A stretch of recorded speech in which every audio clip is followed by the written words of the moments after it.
mantasabbaha bikum faminhu itu kita menyerupai seperti adat ritual ibadahnya seperti itu. Maka dalam bentuk produk fikih kita nggak dianjurkan untuk berpakaian, berperilaku seperti ibadahnya orang-orang sana. Dan kita harus punya ciri khas sendiri. Itu nggak boleh disamakan. Untuk hal-hal yang bersifat sosial itu no problem. Itu nggak masalah. Lalu apa cara titik poin yang ditekankan pada seorang santri dalam mengabdi ke masyarakat? Kalau menurut saya yang paling utama itu mempertimbangkan apa yang seharusnya dirubah. Pertimbangan itu termasuk dalam hal menyikapi ketika melihat suatu kemungkaran. Sekali lagi, ketika melihat suatu kemungkaran, amarnya itu bil ma'ruf dengan cara yang baik, sehingga cara yang baik ini nanti tidak akan menimbulkan kemungkaran yang lain. Yang nomor selanjutnya, santri itu harus bijak dalam menyikapi suatu permasalahan. Tidak boleh melanggar, menabrak suatu kebiasaan di wilayah tertentu, asalkan itu tidak menjadi suatu keharaman. Kalau itu haram, maka ya harus dihindarkan. Kalau sifatnya itu makruh, kalau sifatnya itu masih bisa dinego, maka harus diambil, karena adat itu seperti halnya nas. Seperti di bukunya Pak Afif Muhajir, Fikih Progres atau apa itu, beliau mengatakan al-adatu sabitul adah kasabitin nas.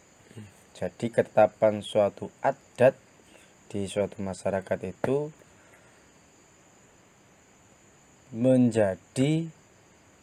bisa juga menjadi ketetapan nas. Atau ada lagi al-ma'ruf bil urfi. Al-ma'ruf urfan, suatu perkara yang sudah dikenal, dan perkara yang dikenal itu urfan, menjadi tradisi. Kal masruti sarton, seperti halnya suatu perkara yang disarati terhadap syarat itu sendiri. Artinya ya power adat itu selagi tidak menabrak pada parameter keharaman, maka santri harus bijak. Syukur bagi ya mengamalkan fadilah atau hal ini dalam konteks ini ya bisa mengamalkan kesunah-sunahannya. Seperti itu. Mantap. Caranya bebas ya, mungkin kebijaksanaan santri, karena setiap daerah itu beda-beda. Iya, caranya beda. Caranya mempunyai kearifan lokal sendiri-sendiri. Harus punya kaifiyatu idrokinas. Jadi santri itu harus punya nas, harus punya teks untuk menjawab sebuah problemnya sudah diketahui secara mendalam, duduk perkaranya sudah pasti paham, maka nas untuk menjawab suatu problem itu ada caranya sendiri, yaitu kaifiyatu idrokinas. Kaifiyatu idrokinas itu namanya kaifiyah sama cara itu beda-beda itu dalam lingkup pertimbangan yang besar. Yang harus dipertimbangkan adalah kebijaksanaan, tidak boleh menimbulkan kemudaratan yang lain, tidak boleh menyinggung adat-adat yang sudah berlaku jika itu sampai tidak masuk pada parameter yang haram. Kalau misalkan santri dibebankan oleh pertanyaan yang ternyata si santri ini enggak menguasai entah di teksnya ataupun di pemahaman, itu bagaimana? Apakah dia tetap mempunyai kewajiban untuk mencari atau menyelesaikan permasalahan itu, atau langsung aku nggak tahu? Ya harus Cari. bilang harus nggak tahu. Nggak tahu.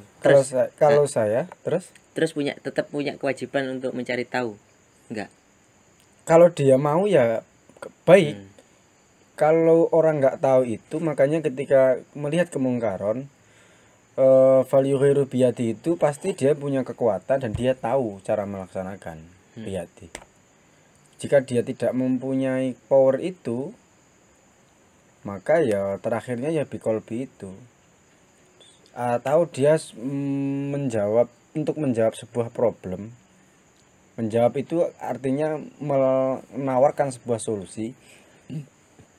Dia tidak punya skill itu, maka iya ingkar bikolbi itu. Makanya derajatnya paling, kalau diderajatkan itu paling rendah. Karena nggak boleh, karena menyelesaikan suatu permasalahan itu harus pada ahlinya. Fas'alu anil ahli dzikri. Tanya itu kepada orang yang benar-benar paham. Zikir itu yang benar-benar di dalam bidangnya. Kalau sampai itu tidak bisa dan dia membisa-bisakan, itu malah menjadi kerusakan. Yang wa idza fusita al-amru bi ghairi alhi fantantirusa.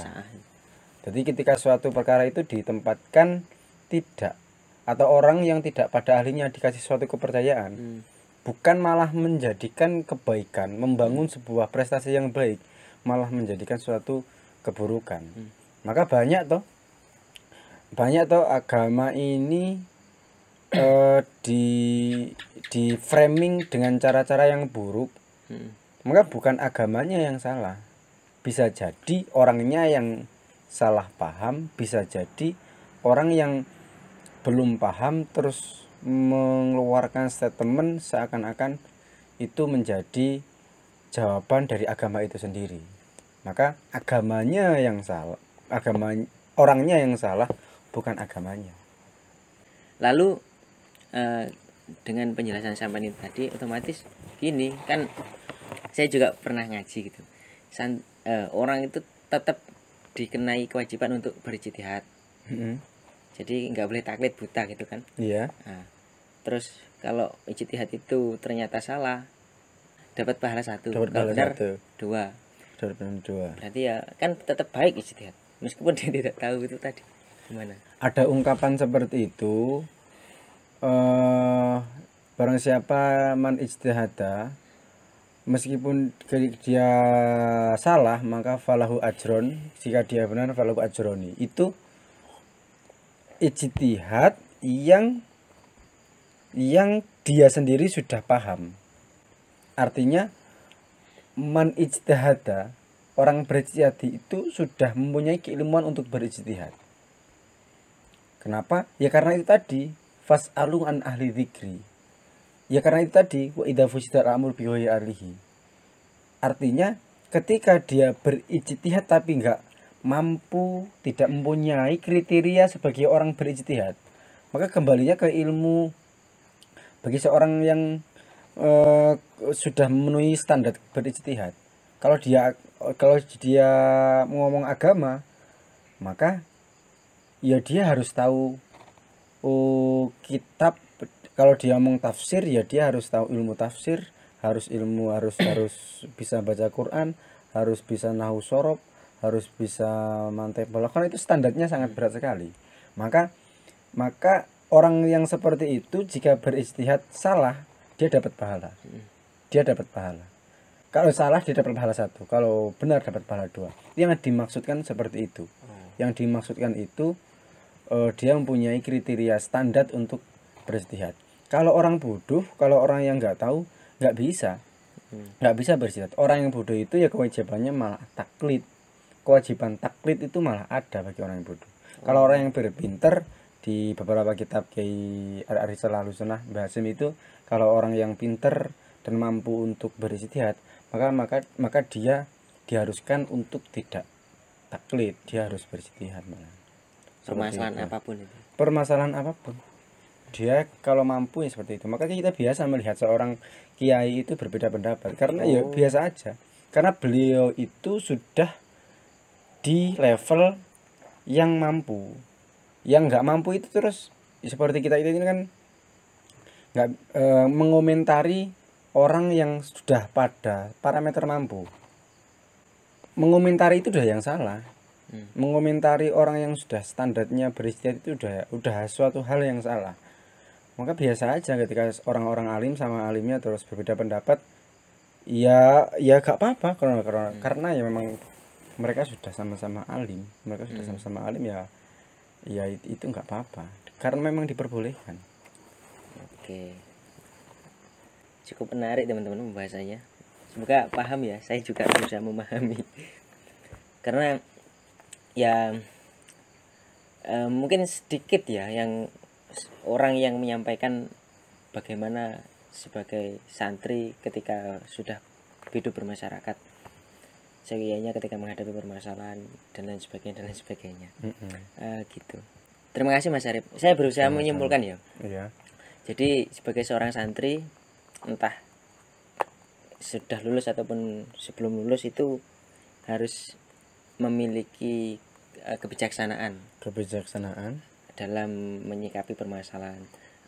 Karena apa ya? Ya karena memang itu sudah kodratnya sebagai seorang santri. Karena di rumah nanti otomatis akan dipasrai untuk mengurusi permasalahan agama. Dan itu beda-beda di daerah saya dengan daerah jenengan, daerahnya Mas Arif itu beda-beda. Dan itu perlu kebijaksanaan yang baik. Sebagai seorang santri, ngoten nggih. Yeah. Terus yang kedua, karena permasalahan di masyarakat itu macam-macam dan zaman itu ya semakin berubah, otomatis ini menjadi tanggung jawab kita sebagai seorang santri untuk bisa menyelesaikan permasalahan. Ya karena ada tuntutan itu dan untuk mungkarot, menghindari mungkarot, ya di pondoknya itu tenanan ngajinya, belajarnya sampai tuntas, jangan malas-malasan itu. Terus yang ketiga, pun kalau dua yang ini tadi ditempuh ternyata masih nggak tahu, ketika ada yang menanyakan permasalahan, ya akui saja gitu ya. Akui saja. Kalau saya belum bisa, tanyakan saja yang lebih bisa. Atau nanti sampai lebih baik kalau belajar lagi, belajar lagi untuk mencari itu. Dan kalau memang tidak bisa ya akui saja. Akui dan dilempar pada orang yang mampu biar nggak fangtan dirasa. Sesuai ahlinya. Mungkin itu dulu teman-teman, podcast belajar kepada Cak Arif tentang apa ya? Tentang bekal hidup bermasyarakat. Iya, cara menyikapi sebuah problem. Cara menyikapi sebuah problem. Semoga ada manfaatnya. Terima kasih Mas Arif. Sama-sama. Kita sambung di pembahasan yang lain yang lebih menarik. Oke, siap. Semoga bisa munyer. Oke, cukup sekian. Ulul maafi kelakuan mitarik. Assalamualaikum warahmatullahi wabarakatuh. Waalaikumsalam warahmatullahi wabarakatuh. Gue potong-potong.